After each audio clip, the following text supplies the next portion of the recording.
Okay. Okay, good afternoon, Mr. Peña. Today we're going to be doing your post conference. I want you to reflect on the areas that are your glows and some you felt were the grows. I have provided you a copy of the T test rubric. I know that in the pre conference we discussed the dimensions and how to achieve your desired ratings. I want you to know that the ratings will come directly from the rubric. Based on the rubric and your perspective, how do you think the lesson went? Right now, I want you to focus on your glows. Um, Good afternoon, Ms. Calderon. I believe my lesson went pretty well. Uh, for my glows, I believe there was, I saw classroom management. The students were sitting correctly. They were respectful. They were following the guidelines I had. They were also following our champs, which is the guidelines we use in my classroom. And of course, we're respecting each other. They also engaged with me when I asked them questions. They respectfully answered. If they had questions, they asked me in an appropriate manner. And these questions were actually related to the real world. And I believe I was actually able to make real world connections that piqued the interest of my students. Um, an example of this is when we went over the Bill of Rights. They asked about what their rights were in given situations, and some of the rights we went over was freedom of speech. You're allowed to say things to protect yourself, and you can and also we went over the Fifth Amendment. You can't incriminate yourself. You can protect yourself from the law, from the police, and also if anyone wants to search their house, their car, they actually learned that the officers need a warrant, and the students were like, "Wow, Mister, like, so a police officer can't just search my phone or search my house?" And we went over, and I said, "No, unless they have evidence that you did something wrong, then they can't." And they were ecstatic about it. They were asking for books that they can carry with them. Okay, so I did see um, you had very good classroom management. The students were sitting properly, they were respecting one another. There's obviously a positive classroom culture. Students know their expectations and they're following them without you giving any direction. Do you think there's anything that I left out? Um, you know, I think one thing that might have been left out was there were actually misunderstandings with the lesson that we're going over, and we're doing the seven principles of the Constitution. And one of the principles is checks and balances. And the students, they didn't really understand it, and I can see by their faces and the questions they were asking me that I needed to give them an example.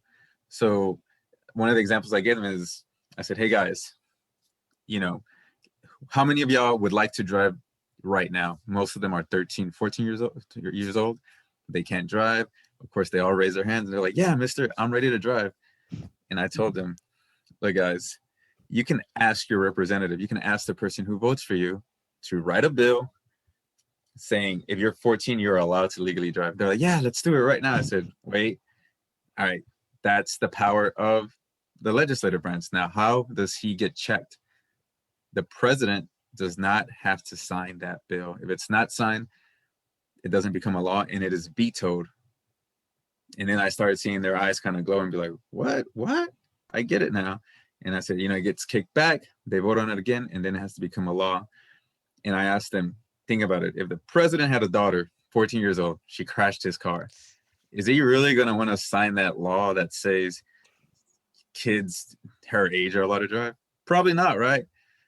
And I said, and the kids were interested. They were like, "Wow." And, when I asked them more questions about it, they were engaged. And I can tell that, they understood that, what checks and balances were. And, I was able to proceed with the lesson. And also, I kind of, you know, tied it into a real world connection again. And honestly, I felt really great about that. I agree. Your content knowledge and expertise really helped clarify that situation and the misconceptions. It was very quick. It didn't disrupt the flow of the lesson. I feel like it even added to it. Students were very engaged, and you did, like you said, make real world connections with them. It was a very wonderful experience to watch. Now that you have focused on all your glows, and I agree with all of them, I want you to reflect on the areas where you feel there's room for growth. Um, there are a few areas, and I think one of the areas actually that probably stands out for me that I noticed right from the beginning when I did my lesson was that I felt like the students uh, they didn't act, we didn't I didn't get to activate their prior knowledge on the Constitution.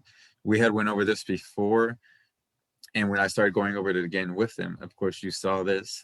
They were confused with the vocabulary. An example of this is when we went over the House of Representatives and the Senate. A student asked, Mister, what's the House of Representatives and the Senate? And I replied, they're the ones that represent you, and they're the ones that make the bills that become into laws. And the student, it kind of clicked on, but it took a little bit of time to for him to for me to move on. And it's just content vocabulary. This is, of course, information that we should have gone over before, and I didn't. But I believe that's something I could really work on. Okay, I agree. You did answer his question promptly, and I feel that for situations like this in the future, you can review the previously acquired vocabulary. I could tell that once you gave him a quick refresher, he knew what you were talking about. It like brought up a light. So, what are some ways you think you can accomplish this?